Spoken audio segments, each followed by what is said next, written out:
Hey guys, in today's episode, I have a veteran e-commerce entrepreneur, Steve Chou. He is one of the OGs in the space. In fact, I actually, when I was first getting started on Amazon FBA, I remember I was listening to My Wife Quit Her Job podcast. Back then, I was in Shanghai before I got married. I think it was like 2015.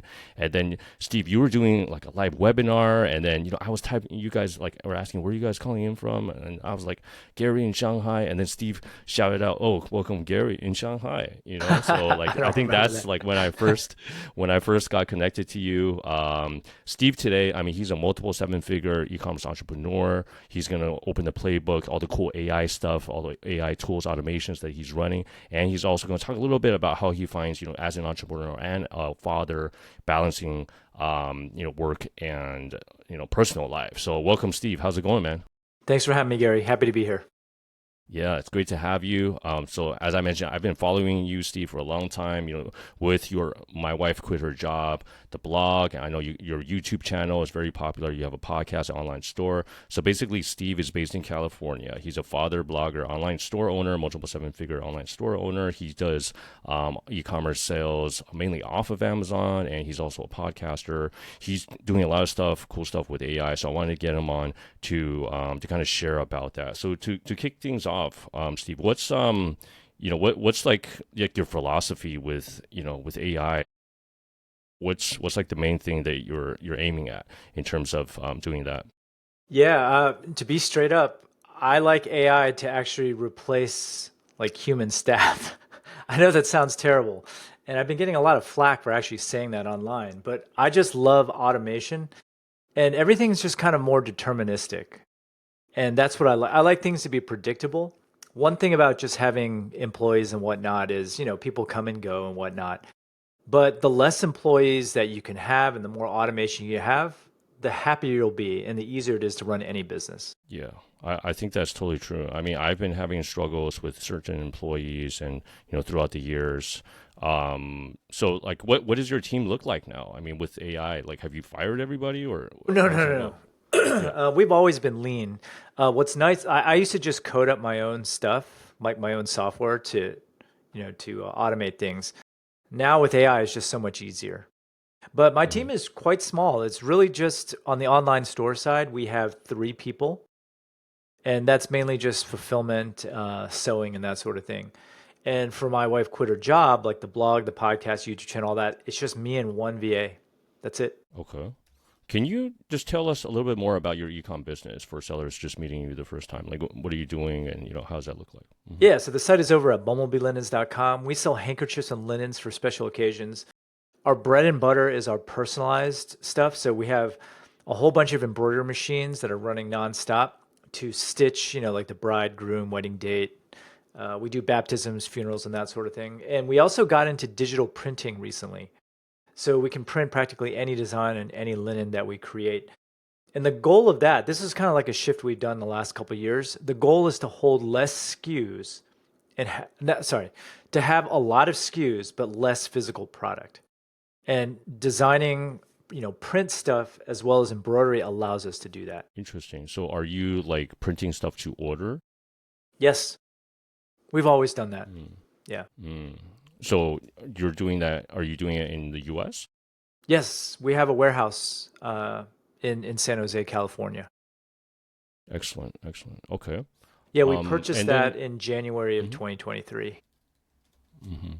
Okay, so you have your own warehouse and you can do print to order. And are you using AI to do that, or like how does that look like? AI to do what? To do the custom printing, like let's say for like a baptism or like wedding and stuff like that, or is it So we just use manual? AI to automate that process, not to create the images. Like we have set images that people purchase, and then they can add, whatever text they want. So the way Interesting. the way AI comes into that is when an order comes in, it needs to be converted in a certain way so that let's just talk about embroidery because that's a more complicated problem. Printing is actually really Okay. simple. Okay. For embroidery, that design needs to first be entered into a program that'll create this machine file that the sewing machines understand. Prior to that, a human would have to cut and paste off of the website into this program, organize it, space it out and so it looks good. Send it to the machine where it's embroidered. Today, all that's handled automatically through software and AI. Hmm. Interesting. Okay. So you're using AI So we to save replaced about time. half an Mm. employee with that because it takes Okay. about 4 Okay. hours a day. Okay. Okay. Um, so if we apply the 80/20 rule to, let's say, your business, what are like the biggest levers that AI is generating to, let's say, to save time first and also to get results? Yeah. Okay. So that's an example of the saving time aspect of it.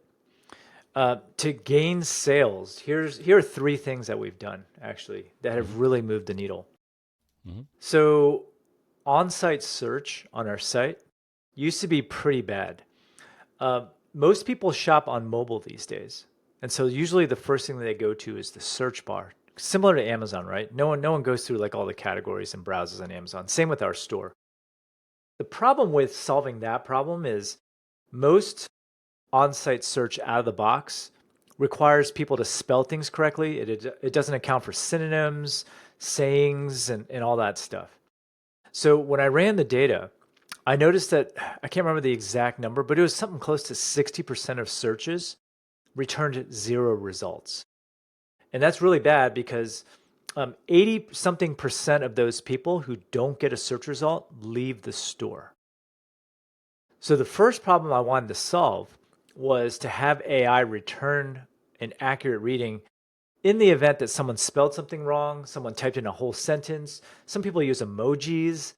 And so what I did is I had AI create very rich descriptions of every single product in our store, like every last detail of the image. So we feed it an image, we have AI create a very specific description of that, all the occasions it's used for, all the target customers, everything. So it ends up being a pretty beefy description. I feed all that into a RAG database. It's just a vector database that OpenAI can read. And now, whenever someone does a search, it queries that RAG database and then returns the products that are relevant to their search. So why is that powerful? So let's say someone's the other day, this literally happened. The other day, someone just put in a heart emoji in the search bar. And instead of that returning nothing, it now sent them to our Valentine's Day series of handkerchiefs, right? Because it's all hearts and whatnot. And so now every single search yields a result. And I have some stats here. So now 100% results in a search, and something Mm. like 60% of searches, sorry, 22% of searches now yield a sale. So it was a Nice. huge difference than it was before. Yeah.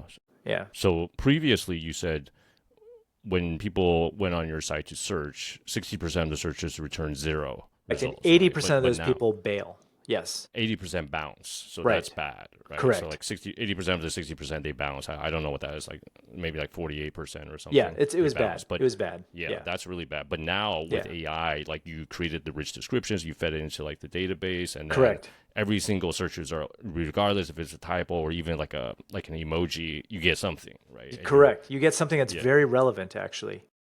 And very cool. so that the Yeah. conversion rate from search is always higher in general. Mm-hmm. And Mm-hmm. you want those searchers because you know that they have Yeah. intent. Yeah, So for now by sure. They're on your returning side something, the already. conversion rate goes way Yeah. up. Yeah. That's awesome. That's Yeah. awesome. Okay. And you said there were three things to gain sales. That's number one. So Yeah, what's number that's number two? one. Yeah. Number two was just boosting average order value.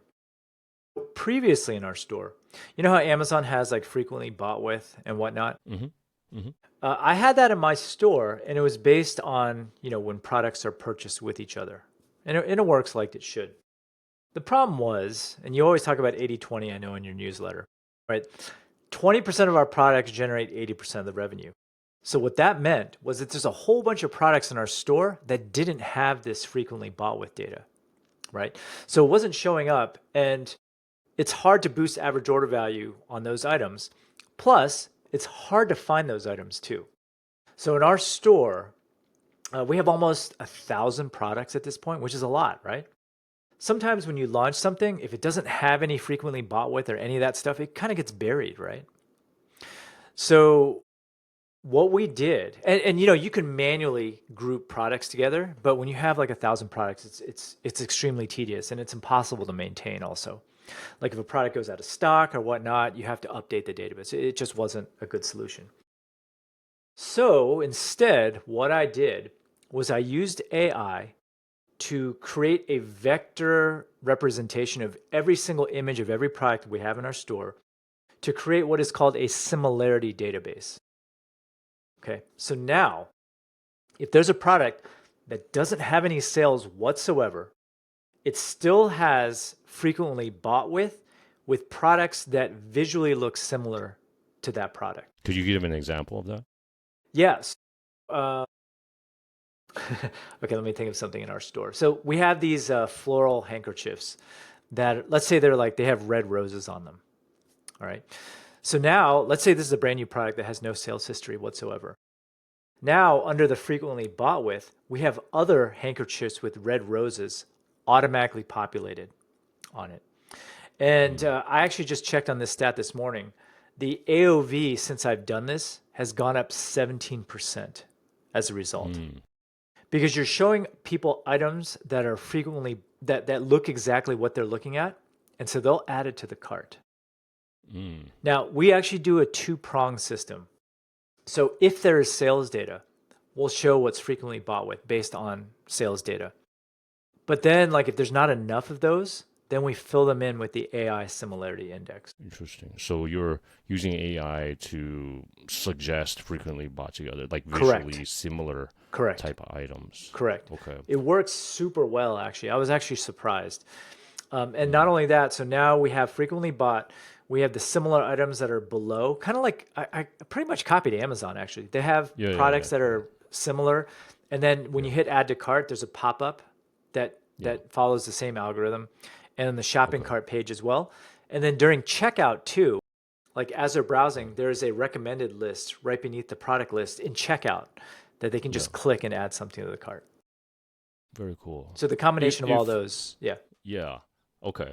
I'm just thinking, like, I'm thinking out loud, like if someone wants to like emulate that or copy that, like what would they do? Like, is there something off the shelf, or did you totally like customize the whole thing? Because I know you have a coding background, right? Yeah. Like you used to be an engineer, right? So for this stuff, you know, what's funny is I gave a lecture on this in my class. There isn't like a single plugin that does it. And even still, like all these plugins are very obscure with what they actually do. You know, like I tried to just figure out what algorithm they used. Most people don't care about this stuff, but I care, right? The problem is there's no one plugin that does it. You have to buy two plugins to do what I just described. Okay. And they each cost, this is what I hate about Shopify. They like nickel and dime you. The code is not hard at all. Yeah. And it's like literally, it's literally free to do this.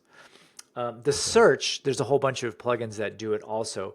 Again, I'm not sure what their algorithm is either. Yeah. But again, that's like another plugin. Okay. Yeah. Okay. So you're kind of like duct taping like different solutions. No. I wrote all mine from scratch. Oh, you write everything. Yeah. I'm just saying, like I tried to find plugins for my students. I see. Yeah. The code is not hard. That's why I wrote it. It literally took an afternoon to write this. Okay. Yeah. And if someone doesn't have a coding experience, is it something that people can vibe code with like Claude or like ChatGPT? So if you don't know how to code, it's very, like I've tried vibe coding. I try to introduce it to my kids also. Vibe coding is good if you want to do something super simple, like a simple web app, but maintaining it is impossible. And then two, anytime you want to fix a bug, it breaks other things. So the way I vibe code, I don't know if you call this vibe coding, but what I do is I structure my code in such a way that it's a bunch of functions. And then I have AI code each function, and that way I know whether it's working or not. And plus, I can read code too. Okay. So that's typically the way I do it. If you just tell it to design this stuff, you're going to get a bunch of garbage that you're not going to understand. Okay. Yeah. So I think the analogy is kind of like if you're baking a cake, right? There's like different steps, and then you would try to like vibe code, like, I don't know, like beating the eggs or like, like like step by step, rather than just say, hey, bake me a cake. And then if something messes up, then it's impossible to fix, right? Okay. Correct. That's cool. That's a good analogy. Can we get to that's great. Can we get to number 3? Yeah, number 3 is kind of more specific to my store. Um, our repeat customer rate, since we're in the wedding industry, is super low, actually. It's like 12 to 14%. But that 12 to 14% actually makes over 36% of my revenue. And the reason why is because those repeat customers are event planners, wedding planners, hotel owners, bed and breakfast, jet, restaurant owners, whatnot. Okay, so they buy our Mm-hmm. napkins and our handkerchiefs. Problem is, you got to find those people, right? So, I mean, they've bought from you, but you don't know, whether they're an event planner or whatnot. So what I did Yes.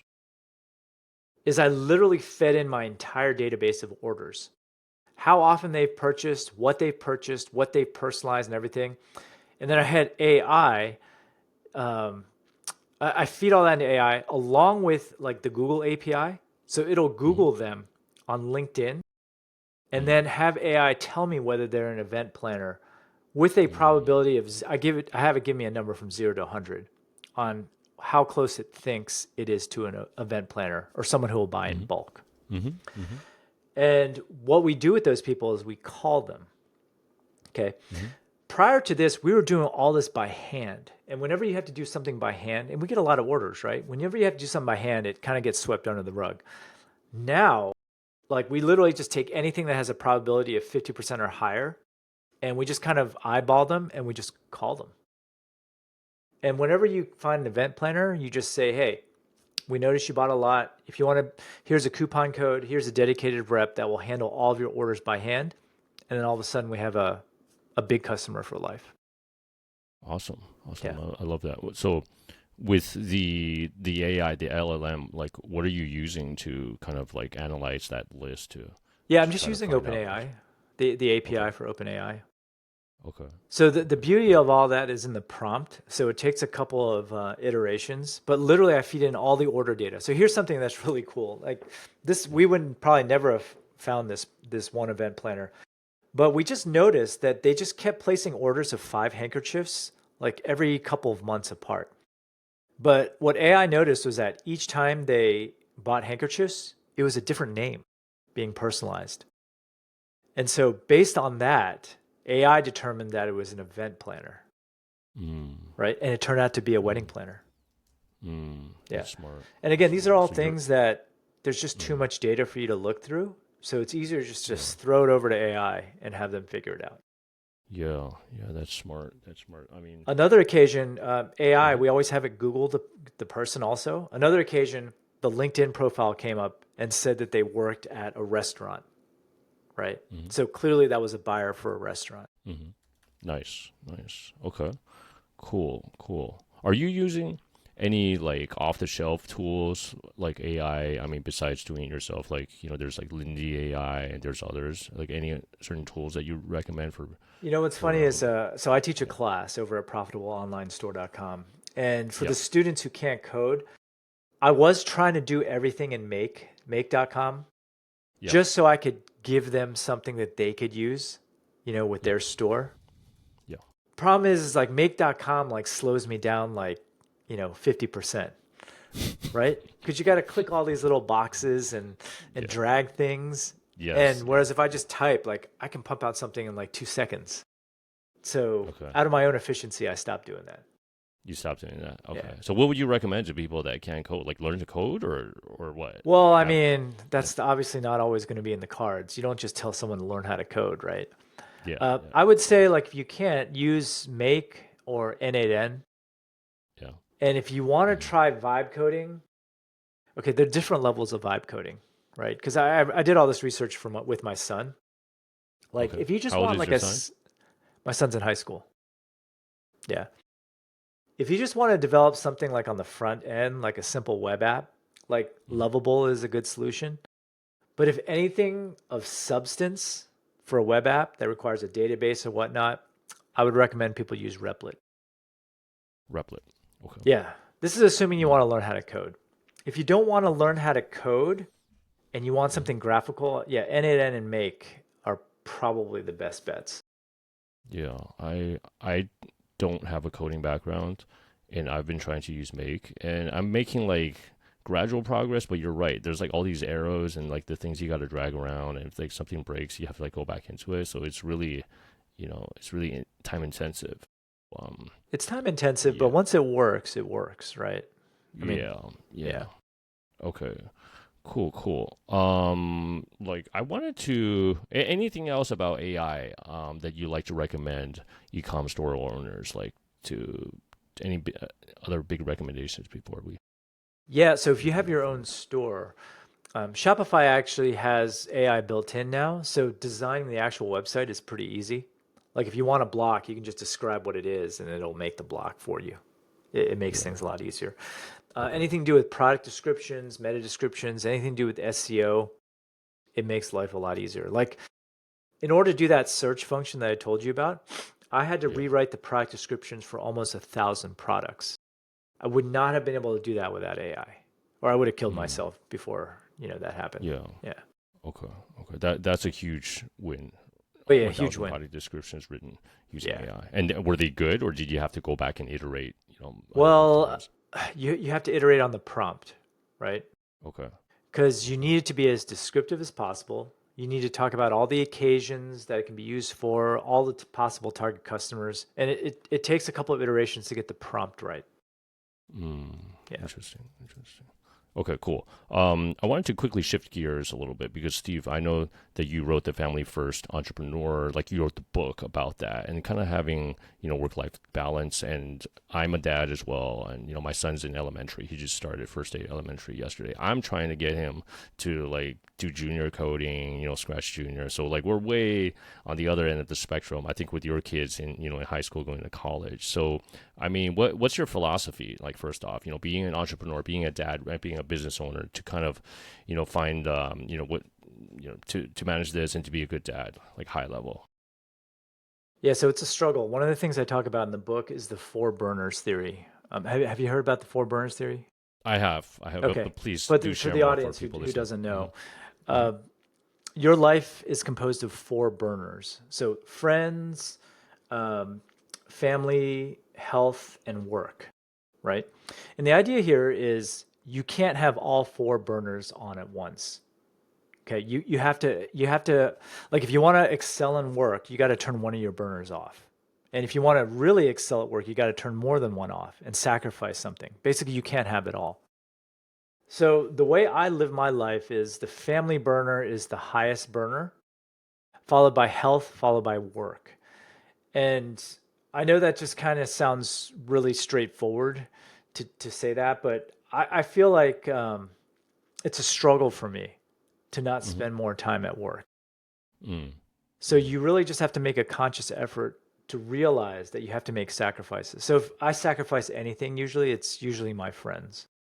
Mm. Yeah, and Mm. seeing them. Okay. But if they're good Yeah. friends, they're going to be your good friends, later on, no Yeah. matter what, Yeah, is how yeah. I Well, feel. I do appreciate the time that you took to sacrifice to spend some time with me. I hope you consider me as a friend, but that's great. I mean, that's cool. The four burners theory. Okay. What about like being like a good father? What's your definition of being a good dad? I think it's just important to be present. Like, even if I'm not talking to my kid, just being around is something that's very valuable to them. And the reason why is like when I was growing up, my parents, they're first generation immigrants and they worked their butts off to put me through college, to provide for the family and whatnot. So I didn't see them that often. They were Yeah, always at work. And that's yeah, why I wanted to have the opposite philosophy. Like I'm always around if they have questions. I'm not like, being like a helicopter over them per se, but if they need something, I'm right there and very yeah. accessible. Yeah. I'm the same boat. Parents first generation. My mom worked her butt off. Sacrificed health and stuff. But yeah, 100%. What? How do you spend time with your kids? I mean, what do you do? I mean, I guess it depends on what phase of life. Like when my kids were your kids' age, and they're all young, Yeah, right? Super young. yeah. I only have one kid. He's Harrison. He's 6. He just entered He's grade 6. 1 yesterday. Okay, Yeah. those are the golden years, Gary. You should enjoy those years. I spent a Hmm. lot of time with the kids during that period. Riding the bikes, playing sports, and whatnot. Now that they're teenagers, like they kind of don't want to hang out with you as much. And so right now, the way I've been helping is just kind of helping with like proofreading college apps and that because I have a daughter who's applying to college right now too. A Hmm. lot of driving, really, and that's honestly where I get the most gossip. Like if I'm driving their friends around, they forget that I'm driving and they just start talking about random stuff. So Hmm. The role of has changed, you know. Back, like I said, when the kids were younger, I spent a lot more time with them. Now I'm just kind of thankful when they want to hang out with me, really.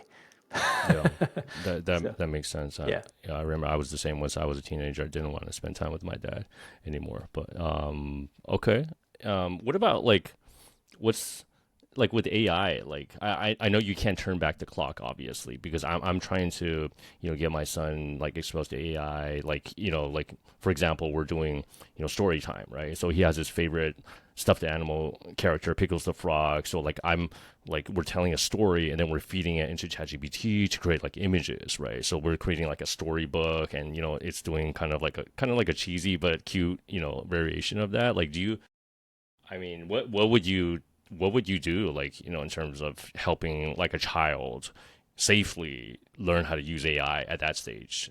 If you were me, like in my shoes, Child, a kid age 6. yeah, like elementary, early elementary. You know what's hilarious about this, Gary, is like I don't think the kids remember anything that I did for them at age 6, right? I feel like they don't like. I always yell at them because, hey, we went on this really elaborate vacation when you were 6. Do you remember that? Like we went all over here. It's like I don't remember a thing. I'm like, well, why the hell did we go? Yeah.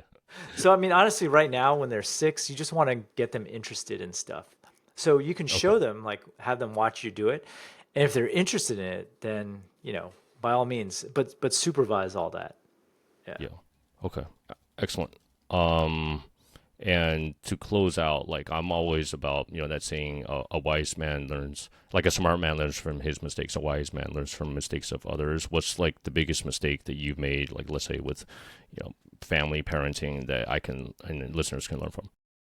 Yeah. So assuming all of your listeners are entrepreneurs, which I'm sure they are, I Hmm. fell into this trap of always just trying to grow my business just for the sake of growing it. And so what I would do is I would set these crazy goals and then I would hit them, celebrate maybe for a day, and then I'd move the goalposts again.